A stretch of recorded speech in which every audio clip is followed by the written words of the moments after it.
So we're just going to accept mediocrity. Yes. I know I've touched on this several times, but we really have no control over what the Steelers do. In fact, we don't actually accept anything from them, again, other than the occasional free t-shirt. We accept mediocrity and success much the same way I am accepting the snow that is currently falling outside my apartment window. I can complain about it or actually cheer it on, but it's still going to snow. Believe me, if moaning and groaning on Twitter did anything, the Steelers would have about 19 more Super Bowls in their trophy case. I know you're entitled, but you're also likely too young to remember those Super Bowl teams of the 1970s that you've attached your entitlement to. And even if you were around for those Super Bowls, you were probably watching them on television while drinking an Iron City and smoking a pack of Pall Malls. Stop writing his bleep/hugging his bleeps. I shouldn't have to remind you of this, but that's never been acceptable language on a sports site, and it really hasn't been acceptable language anywhere since maybe 1984, and only then if you were 12. I know you think you're being all alpha when you say stuff like that, but you just look foolish and totally lacking in social awareness. Posting links from Steelers redacted. It used to be totally unacceptable to ever mention the P word on sites like Behind the Steel Curtain, but then 2016 came along and changed everything. As for sharing links from the SD word, that was once an even bigger no-no. However, much like the P word, people just started posting links from the SD word all the time. Now, they do it like it's nothing. You know how offensive that is.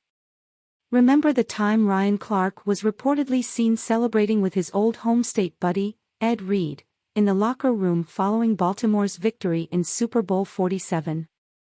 Do you recall how offended you were? Now, instead of Clark celebrating with a flock of ravens, picture him celebrating with a flock of quacks. Even more offensive, right? Stop doing that. Mike Tomlin won with Bill Cowher's players. This one goes without saying. Loose. I can't believe people do this. Of all the common spelling mistakes, this is the worst. The Steelers have won 3 playoff games in 12 years. Yeah, we know. I'm going to write an article about this in the near future, one that will offend you for telling you how you should feel, and it could open your eyes to some hard truths about NFL parody, in addition to offending you, of course. Belichick. Google is your friend. Chuck Noll. Sad. Oh, great, it's the grammar police. I know you think is a great defense of bad spelling and incoherent ramblings. However, being a bad speller is a lot like being chronically late, it's only a thing because you don't try. Behind the Steel Curtain has really gone downhill. You know how long I've been hearing that phrase from disgruntled BTSC readers? Since I first found the site way back in 2010. You know what that tells me? BTSC probably hasn't gone downhill over the years. It's kind of like how people hear an old song and say, that's back when music was music. It'd be one thing if good music was confined to a specific decade, but there is someone on YouTube right now reacting to a music video from 2015 by saying, that's back when music was music. If the Steelers bring back Matt Canada next year, I'm not going to watch. The Steelers are bringing Canada back for the 2023 season, and let me save you the suspense, you will watch. Stop writing in italics as a means to let everyone know you're just joking. I know we live in delicate times, but if someone on a sports site can't take a joke or doesn't get your sarcasm, that is on them. If you're going to joke about something, own it. Did Don Rickles talk in italics when he was roasting Frank Sinatra? Did Greg Giraldo joke in italics when he was roasting Flavor Flav?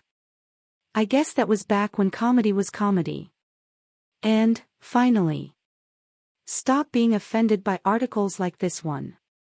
Yes, I'm telling you what to do, but you certainly don't have to do it, believe me, I have tried. Trust me, if I had that kind of power, 3 people would have the right to post anything on Behind the Steel Curtain. I'll stop writing articles like this when you stop writing things like, "This is total trash," as a response to a completely innocent piece about the time someone went to see a Steelers game with their dad back in 1996. I realize I write, "you," a lot, but that's a technique I learned from the great Dick Cavett. It's effective because, really, are you talking to "ladies and gentlemen" or just one person? If you don't like that style, well, to quote Cavett, you can stick it where the sun don't shine. Name one time when I wrote about one fan in particular. Yeah, there's El Rocco, but who can blame me? Other than that, I never get personal.